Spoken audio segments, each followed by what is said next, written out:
सांवरिया सेठ मंदिर का ऐसा रहस्य जिसे जानकर आपकी रूह कांप जाएगी। जय श्री कृष्णा मित्रों, भारत में एक ऐसा मंदिर है जहां भक्त पूजा करने नहीं बल्कि भगवान को अपना बिजनेस पार्टनर बनाने आते हैं।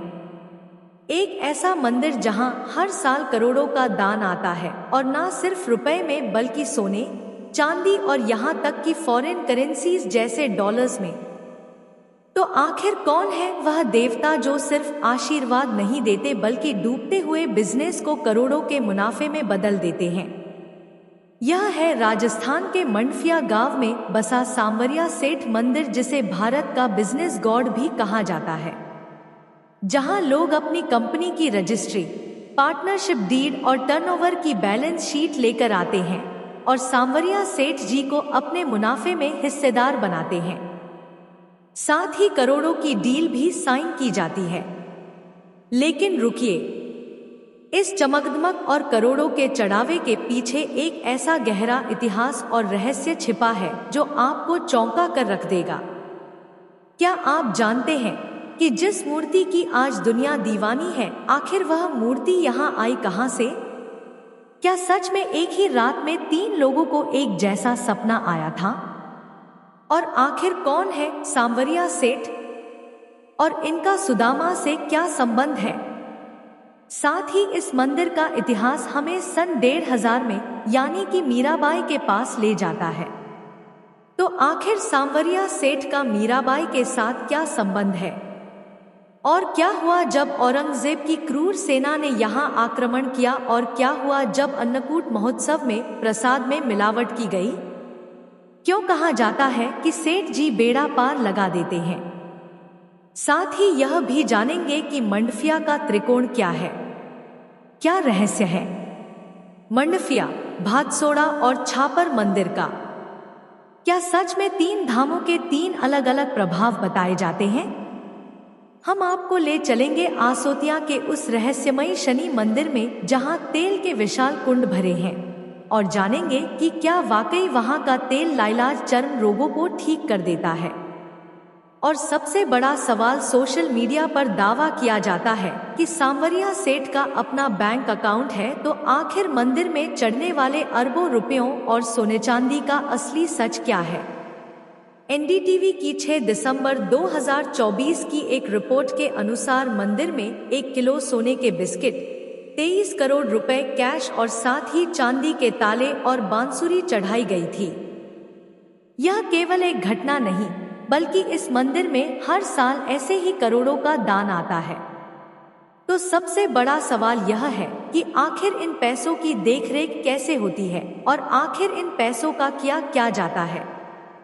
तो आज की इस वीडियो में हम सांवरिया सेठ के दरबार की आस्था, इतिहास और विज्ञान की उस सच्चाई को बताएंगे जिसे जानकर आप भी हैरान रह जाएंगे।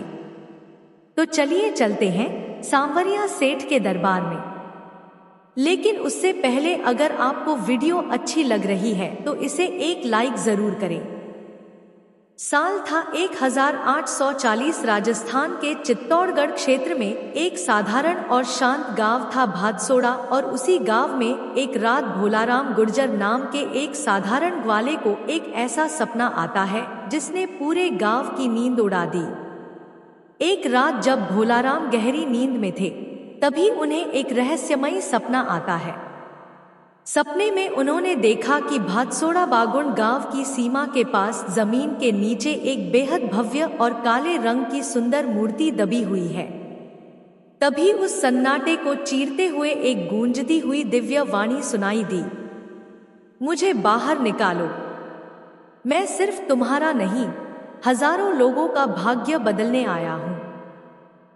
तभी अचानक भोलाराम की नींद खुल गई और वे पसीने से तरबतर हो गए। उन्होंने इसे महज एक कल्पना मानकर भूलने की कोशिश की, लेकिन जब यह बात धीरे धीरे गांव में फैली तो पता चला कि केवल भोलाराम को ही नहीं, बल्कि उसी रात उसी गांव के 2 और लोगों, श्री राम जी और गोपीलाल जी को भी ठीक वही सपना आया था। एक ही रात में 3 अलग अलग लोगों को एक जैसा सपना, एक जैसी मूर्ति और वही गूंजती आवाज। क्या यह सिर्फ एक इत्तेफाक था या भगवान का कोई बहुत बड़ा संकेत? जब गांव में यह खबर फैल गई तब बिना समय गंवाए अगले दिन उन तीनों ने गांव वालों के साथ मिलकर सपने में बताई गई जगह पर खुदाई शुरू की। सबकी सांसें थमी हुई थी। धीरे धीरे मिट्टी हटाई जा रही थी। तभी मिट्टी के नीचे से गहरे श्याम वर्ण की एक अत्यंत मोहक मूर्ति प्रकट हुई, जिसे देखकर गांव वाले दंग रह गए। लेकिन चमत्कार यहीं खत्म नहीं हुआ। जैसे ही थोड़ी और खुदाई की गई तो उसी जगह से एक के बाद एक कुल 3 दिव्य मूर्तियां भरती की गोद से प्रकट हुई। तीनों का रंग श्याम था। तीनों श्री कृष्ण के रूप थे, लेकिन हर एक की भाव भंगिमा और प्रभाव बिल्कुल अलग था। और मित्रों, यहीं से उस सांवरिया सेठ की महागाथा का असल आरंभ होता है। लेकिन अब गांव वालों के सामने सबसे बड़ा सवाल यह था कि इन अलौकिक मूर्तियों को स्थापित कहाँ किया जाए। गांव वाले चाहते थे कि जहां से यह मूर्तियां निकली हैं, वहीं इन्हें स्थापित कर दिया जाए। लेकिन शायद भगवान की कुछ और ही इच्छा थी। कुछ ही दिनों बाद एक तपस्वी साधु को रात में एक बहुत ही स्पष्ट सपना आया। सपने में उसी श्री कृष्ण स्वरूप ने आदेश दिया, मुझे उस भूमि पर ले चलो जहां मेरा नाम केवल भगवान की तरह नहीं बल्कि लोगों के भाग्य विधाता के रूप में गूंजेगा। बस यहीं से एक नया अध्याय शुरू हो जाता है। एक ही देवता के 3 रूप और 3 अलग धामों में 3 अलग प्रभाव। यही है सांवरिया ट्रायंगल। और यही वह त्रिकोण है जिसने सांवरिया सेठ को सिर्फ एक मंदिर नहीं बल्कि एक पूरी यात्रा बना दिया। पहला कोना बना मंडफिया, आज का मुख्य मंदिर। कहा जाता है कि भातसोड़ा क्षेत्र से कुछ दूरी पर स्थित मंडफिया गांव को चुना गया और वहीं भव्य मंदिर निर्माण की प्रक्रिया शुरू हुई। यहाँ जो मुख्य मूर्ति स्थापित की गई, यानी कि वह मूर्ति जो जमीन से सबसे पहले निकली थी। इस मुख्य मंदिर की सबसे चौंकाने वाली और रहस्यमयी बात यह है कि इसमें विराजमान श्री कृष्ण के दाहिने हाथ में उनकी प्रिय बांसुरी नहीं है। इसके बजाय उनका हाथ एक ऐसी खास मुद्रा में है जो मानो चीख चीख कर कह रही हो, मैं सुन रहा हूं तुम्हारे भीतर की पुकार। यही कारण है कि मंडफिया का दरबार लोगों के लिए सिर्फ दर्शन नहीं बल्कि फैसले की जगह बन जाता है, जहां आज दुनिया भर के बड़े बड़े कारोबारी भगवान को अपना बिजनेस पार्टनर बनाने और अपनी तकदीर बदलवाने आते हैं। लेकिन कहानी यहीं खत्म नहीं होती। बाकी 2 मूर्तियों का क्या हुआ? दूसरी मूर्ति को उसी पावन भूमि के पास स्थापित किया गया जहां पहली बार धरती फटी थी और भगवान प्रकट हुए थे, यानी भातसोड़ा गांव में। भातसोड़ा के लोग आज भी इसे प्राकट्य स्थल का मूल रूप मानते हैं। यहाँ का माहौल बेहद शांत है और यहाँ के बारे में कहा जाता है कि जो व्यक्ति टूटे मन से आता है, घर के क्लेश, रिश्तों की गांठें, अंदर की बेचैनी, तनाव लेकर उसको यहाँ एक अलग तरह की मानसिक शांति और पारिवारिक सुख का अनुभव होता है। अब बात करते हैं तीसरी और सबसे शक्तिशाली प्रभाव वाली मूर्ति की, जिसके रहस्य ने कई लोगों को मौत और बर्बादी के मुंह से बाहर निकाला है। स्थानीय कथा परंपरा इसे सांवरिया सेठ के रौद्र और तेजस्वी रूप के रूप में देखती है। वही श्याम वर्ण, वही कृष्ण स्वरूप, लेकिन भावों में एक अलग ही शक्ति, संकटमोचक, जो कठोर परिस्थितियों को चीर कर रास्ता निकालता है। यहाँ के बारे में अक्सर कहा जाता है कि जो लोग कोर्ट कचहरी, शत्रु बाधा, बड़े विवाद या जीवन की ऐसी उलझनों में फंस जाते हैं जहाँ दिमाग थक जाए और हिम्मत टूट जाए, वे मातृकुंडिया आते हैं। इन तीनों धामों को लोग अलग अलग मंदिर नहीं बल्कि एक ही आस्था के 3 रूप मानते हैं। और आज यह तीनों स्थान केवल मंदिर नहीं बल्कि आस्था और वरदान के सिद्धपीठ बन चुके हैं। भातसोड़ा से शुरू होकर मातृकुंडिया को छूते हुए और अंत में मंडफिया तक पहुंचना, ये तीनों मिलकर एक ऐसा शक्तिशाली त्रिकोण बनाते हैं जिसे आज भक्तगण सांवरिया त्रिकोण यात्रा के नाम से जानते हैं। यह एक ऐसा चमत्कारी मार्ग है जहां हर मोड़ पर उम्मीदें जन्म लेती हैं और हर पड़ाव पर एक नया चमत्कार आपका इंतजार कर रहा होता है। पर मित्रों, जैसा कि हमने जाना कि यह मूर्तियां भादसोड़ा गांव में मिली, लेकिन क्या आपको पता है कि आखिर यह मूर्तियां वहां आई कहां से? किसने उन्हें वहां जमीन में दबाया और क्यों? इसका रहस्य हमें इतिहास के पन्नों में पीछे ले जाता है सन 1500 में। तो चलिए अब जानते हैं इसकी कहानी। लेकिन उससे पहले अगर आपको वीडियो अच्छी लग रही है तो कमेंट में सांवरिया सेठ महाराज की जय जरूर लिखें।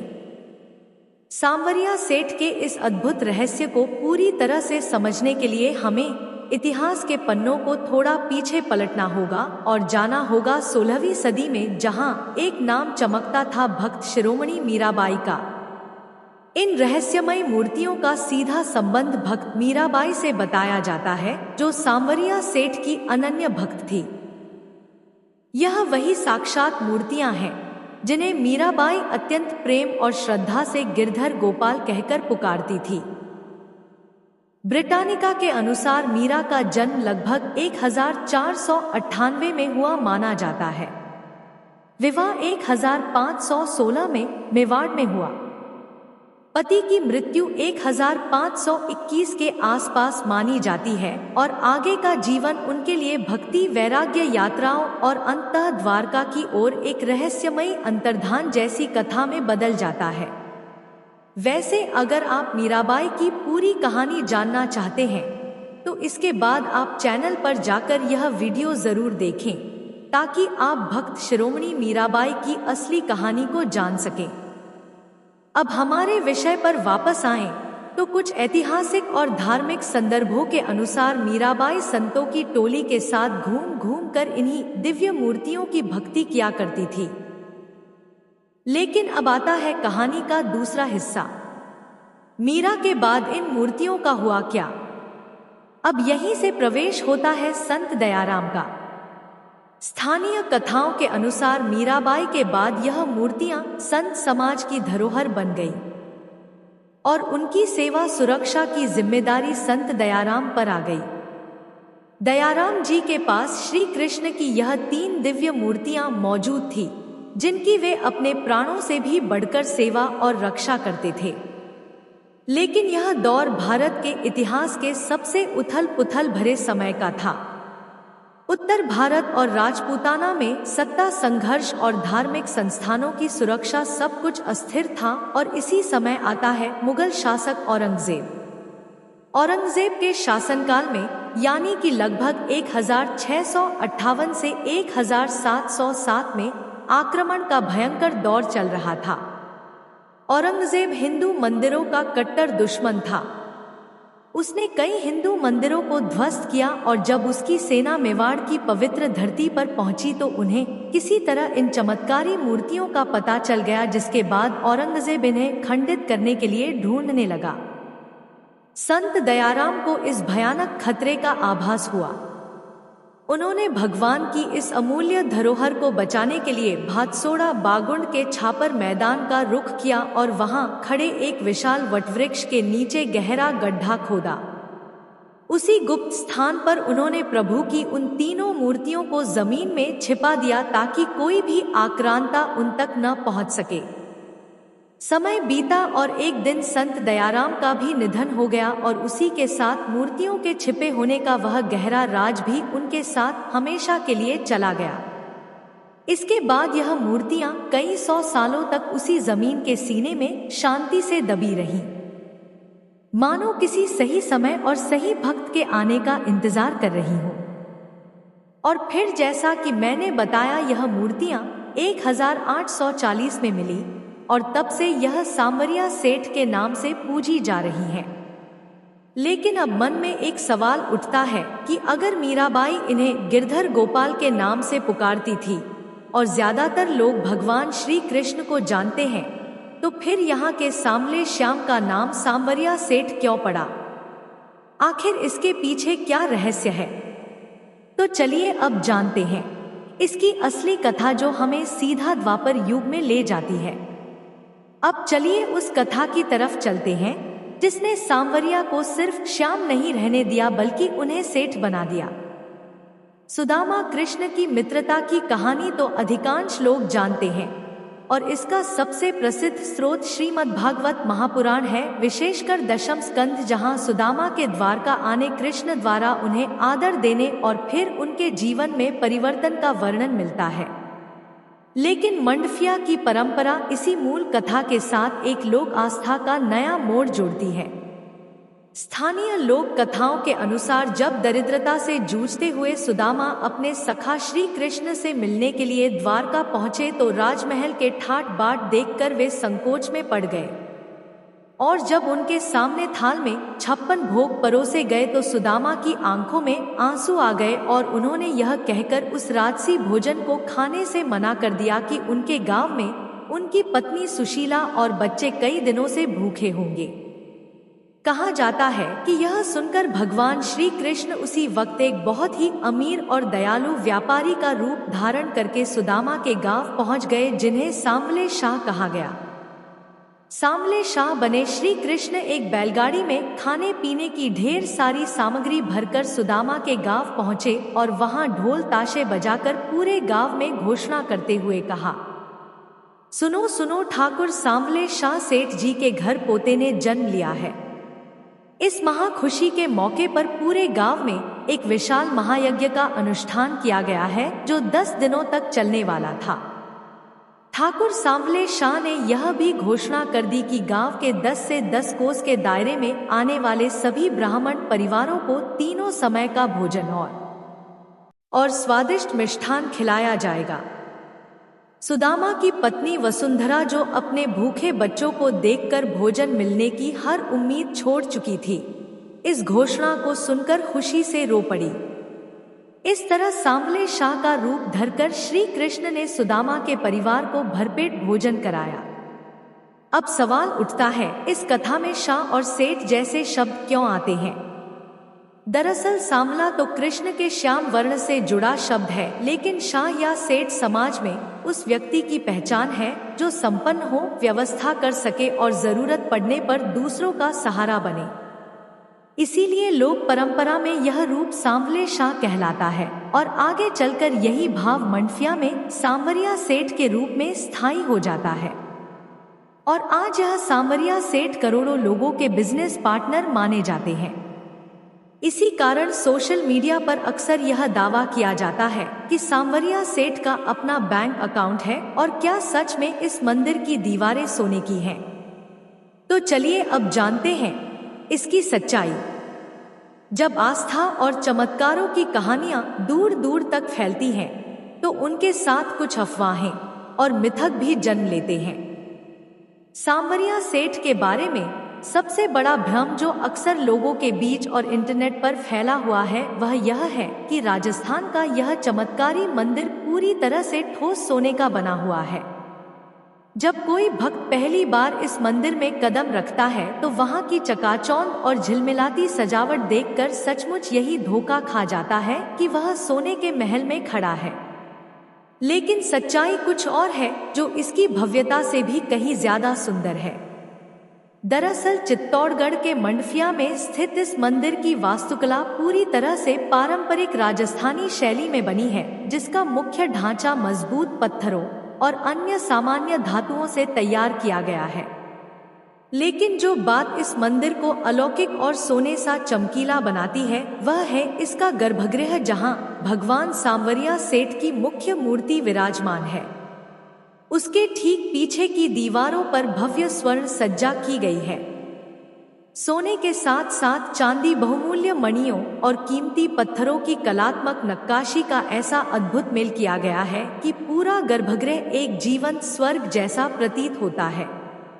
यह कोई रातों रात हुआ चमत्कार नहीं है, बल्कि वर्षों से भक्तों द्वारा चढ़ाए गए दान और अगाध श्रद्धा का परिणाम है, जिससे मंदिर का कोना कोना दिव्य आभा से चमकता है। भव्यता सिर्फ ईंटों या सोने में नहीं, बल्कि उस भावना में है जो इस दरबार को इतना चमत्कारी बनाती है। अब आते हैं उस दूसरे और सबसे बड़े वायरल दावे पर जिसने सोशल मीडिया पर तहलका मचा रखा है। क्या सच में सांवरिया सेठ का अपना खुद का बैंक अकाउंट है? लोग अक्सर यह सवाल पूछते हैं कि आखिर भगवान का केवाईसी कौन करता है और क्या ईश्वर भी बैंकिंग सिस्टम का हिस्सा हो सकते हैं? लेकिन सच्चाई यह है कि मंदिर में आने वाला दान और चढ़ावा एक व्यवस्थित ट्रस्ट द्वारा संचालित किया जाता है। मंदिर में भक्तों द्वारा अर्पित धनराशि सोना चांदी और अन्य दान धार्मिक तथा सामाजिक कार्यों में उपयोग किए जाते हैं। यहाँ आने वाले चढ़ावे की गणना निर्धारित प्रक्रिया और निगरानी के साथ की जाती है ताकि पारदर्शिता बनी रहे।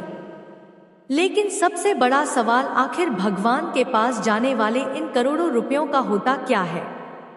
दरअसल मंदिर का चढ़ावा सिर्फ दीप जलाने या धार्मिक अनुष्ठानों तक सीमित नहीं रहता, बल्कि इसका उपयोग विभिन्न जन कल्याणकारी कार्यों में भी किया जाता है। निर्धन बच्चों की सहायता, शिक्षा, स्वास्थ्य सेवाओं में सहयोग, गौसेवा और जरूरतमंद परिवारों की मदद जैसे अनेक कार्य इस आस्था से जुड़े बताए जाते हैं। इसलिए जब कोई व्यापारी कहता है कि पहली कमाई सेठ की, तो वह केवल श्रद्धा व्यक्त नहीं करता बल्कि समाज सेवा की एक परंपरा में भी भागीदार बनता है। लेकिन मित्रों, सांवरिया सेठ का रहस्य यहाँ समाप्त नहीं होता, बल्कि आखिरी अध्याय अभी बाकी है, क्योंकि माना जाता है कि यहाँ की आध्यात्मिक शक्ति का अनुभव आज भी हजारों श्रद्धालु करते हैं।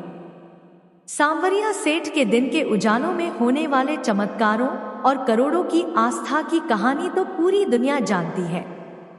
लेकिन जब सूरज ढलता है और मंदिर के कपाट बंद हो जाते हैं, तब भी श्रद्धालुओं के मन में इस स्थान के प्रति वही विश्वास बना रहता है। कई लोग यहाँ केवल दर्शन के लिए नहीं, बल्कि मानसिक शांति और आध्यात्मिक अनुभव की तलाश में भी आते हैं। मंदिर से जुड़ी अनेक लोक कथाएं और मान्यताएं प्रचलित हैं, जिनमें भक्त अपने व्यक्तिगत अनुभवों को प्रभु की कृपा के रूप में बताते हैं।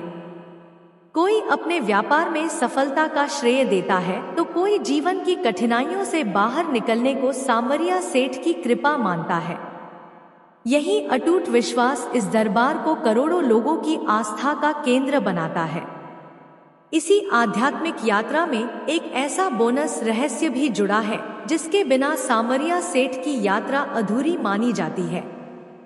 सांवरिया सेठ मंदिर से मात्र 30 किलोमीटर की दूरी पर कपासन के पास स्थित है। आली का शनि महाराज मंदिर, जो लगभग 150 साल पुराना माना जाता है। प्राचीन समय में इस स्थान को काल भैरव की तपोभूमि के रूप में भी जाना जाता था। इस मंदिर की सबसे बड़ी और रहस्यमय विशेषता यह है कि यहाँ भगवान शनि को छोटी कटोरियों में नहीं, बल्कि इतने विशाल स्तर पर तेल अर्पित किया जाता है कि उसे विशेष पाइपों के माध्यम से बड़े बड़े कुंडों में एकत्र करना पड़ता है। श्रद्धालुओं के बीच इस स्थान की सबसे प्रसिद्ध मान्यता इसके चमत्कारी तेल को लेकर है। कहा जाता है कि शनि देव को अर्पित किए गए इस तेल को शरीर पर लगाने से अनेक प्रकार के चर्म रोगों में लाभ मिलता है। इसी कारण दूर दूर से लोग यहाँ श्रद्धा और विश्वास के साथ आते हैं। लेकिन इस स्थान से जुड़ी एक और रहस्यमय कथा भी प्रचलित है। स्थानीय मान्यताओं के अनुसार कुछ लोगों ने समय समय पर इस तेल को व्यावसायिक रूप से उपयोग करने का प्रयास किया, लेकिन वे सफल नहीं हो सके। इन कथाओं को श्रद्धालु शनिदेव की कृपा और इस स्थान की दिव्यता से जोड़कर देखते हैं। चाहे इन बातों को कोई आस्था कहे या लोक विश्वास, लेकिन आज भी यह मंदिर लाखों श्रद्धालुओं की श्रद्धा का केंद्र बना हुआ है। सांवरिया सेठ का यह पूरा सफर केवल चमत्कारों और रहस्यमय घटनाओं की कहानी नहीं है, बल्कि यह कर्म, आस्था और विश्वास की उस शक्ति को भी दर्शाता है जो मनुष्य को कठिन से कठिन परिस्थितियों में संभालने का कार्य करती है। जब कोई व्यापारी बाजार के उतार चढ़ाव, भारी कर्ज और मानसिक तनाव से टूटने लगता है, तब सांवरिया सेठ का दरबार उसके लिए आशा और विश्वास का केंद्र बन जाता है। जहां आस्था सेवा से जुड़ जाए, वहीं सच्चे धर्म का जन्म होता है, और सांवरिया सेठ का दरबार इसी सत्य की एक जीवंत मिसाल माना जाता है। यही कारण है कि यहाँ आने वाला व्यक्ति केवल धन की कामना लेकर नहीं आता, बल्कि मन की शांति, संतोष और जीवन में सकारात्मक परिवर्तन की भी प्रार्थना करता है। दोस्तों, विज्ञान अपनी जगह है और आस्था अपनी जगह, लेकिन जब लाखों लोगों के अनुभव एक ही स्थान की ओर संकेत करते हैं तो वह स्थान अपने आप में विशेष बन जाता है। सांवरिया सेठ केवल एक मंदिर या एक देव स्वरूप नहीं, बल्कि करोड़ों लोगों की आशा, विश्वास और सेवा भावना का प्रतीक बन चुके हैं। हमारा सदैव यही प्रयास रहता है कि हम सनातन धर्म के ऐसे रहस्यों, पौराणिक कथाओं और उनसे जुड़ी मान्यताओं को आपके सामने सरल और रोचक रूप में प्रस्तुत करें। यदि सांवरिया सेठ के इस अद्भुत रहस्य ने आपके मन को स्पर्श किया हो तो कमेंट बॉक्स में श्रद्धा के साथ जय श्री सांवरिया सेठ अवश्य लिखें। आपका एक कमेंट किसी और व्यक्ति तक भी इस आस्था और प्रेरणा को पहुंचा सकता है। इस वीडियो को अंत तक देखने के लिए आपका हृदय से धन्यवाद। राधे राधे।